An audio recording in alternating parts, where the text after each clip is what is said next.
भी अस्सलाम वालेकुम वरहमतुल्लाहि वबरकातुहू।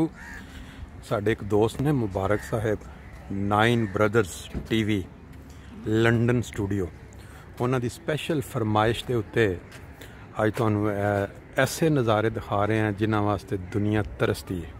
खास तौर पर वो दुनिया जिहड़ी ठंडिया मुल्कां च रहिंदी।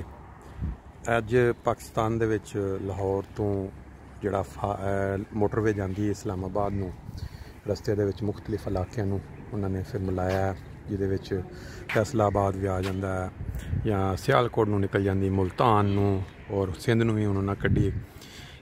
तकरीबन रस्ते च अद्धे रस्ते दे विच अगर तुसीं चनियोड़ जाना है या सुखे की स्टाप एक परले पासे तुसीं देख रहे हो मोटरवे जा रही है।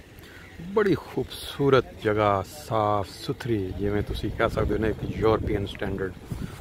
तुसीं किसी जगह ते गांधी देखो गड्डियां खड़ियां ने और लोग जोड़े ने उत्थे अपना अद्धा घंटे वास्ते आके इत्थे रुकते हैं। तो इस साइड ते तुसीं देखो उन्हें तुहानूं किहड़ी सहूलत दे दी।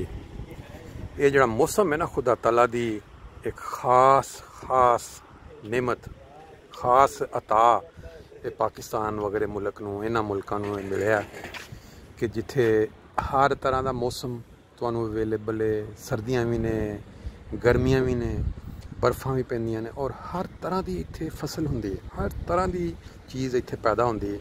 लेकिन साडी कौम बदकिस्मत है, वो तो फायदा नहीं उठाता। देखो यह जी धुप तुसीं देख रहे हो, 3 दिन की यदि पेशगोई सी कि जी बारिश होएगी, बारिश होई भी कल, पानी तो नज़र आ रहा है। लेकिन अज एकदम ऐसा खूबसूरत मौसम निकल आया, धुप निकल आई है। यह जोड़े स्टोर तुसीं देख रहे हो KFC, गौरमेंट और चिकन और अगे फिर जी बर्फीट, बारबीक्यू, ये सारिया चीज़ां जिहड़ियां ने आहिस्ता आहिस्ता अजाफे के बाद बनियां ने इत्थे। क्योंकि लोग जिहड़े सफ़र करते हैं मोटरवे के उत्ते, बच्चे होंदे ने नाल या कल्ले, उन्होंने बेहतरीन किस्म की सहूलत मुहैया की गई। तुसीं सोच ही नहीं सकते कि तुसीं पाकिस्तान च फिर रहे, इंज लगदा तुसीं किसी यूरोपीयन कंट्री, तरक्की याफ्ता मुल्क के किसी जगह ते फिर रहे हो। और ये जिहड़ी चीज़ है, ये मौसम जिहड़ा है, ये तुहानूं सिर्फ इत्थे आके मुहैया हो सकता।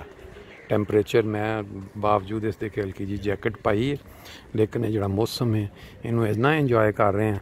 तो अपने मुबारक साहब की फरमाइश के उत्ते मैं जी वीडियो बना के भेज रहे हैं, ताकि दोस्त जोड़े नहीं इत्थे अज तक आ सके या जोड़े इस तो फायदा नहीं उठा सके इस मौसम तो, नैक्सट टाइम जो आन तो इस महीने मार्च अप्रैल, ताकि अपना फुल इंजॉय करके जान।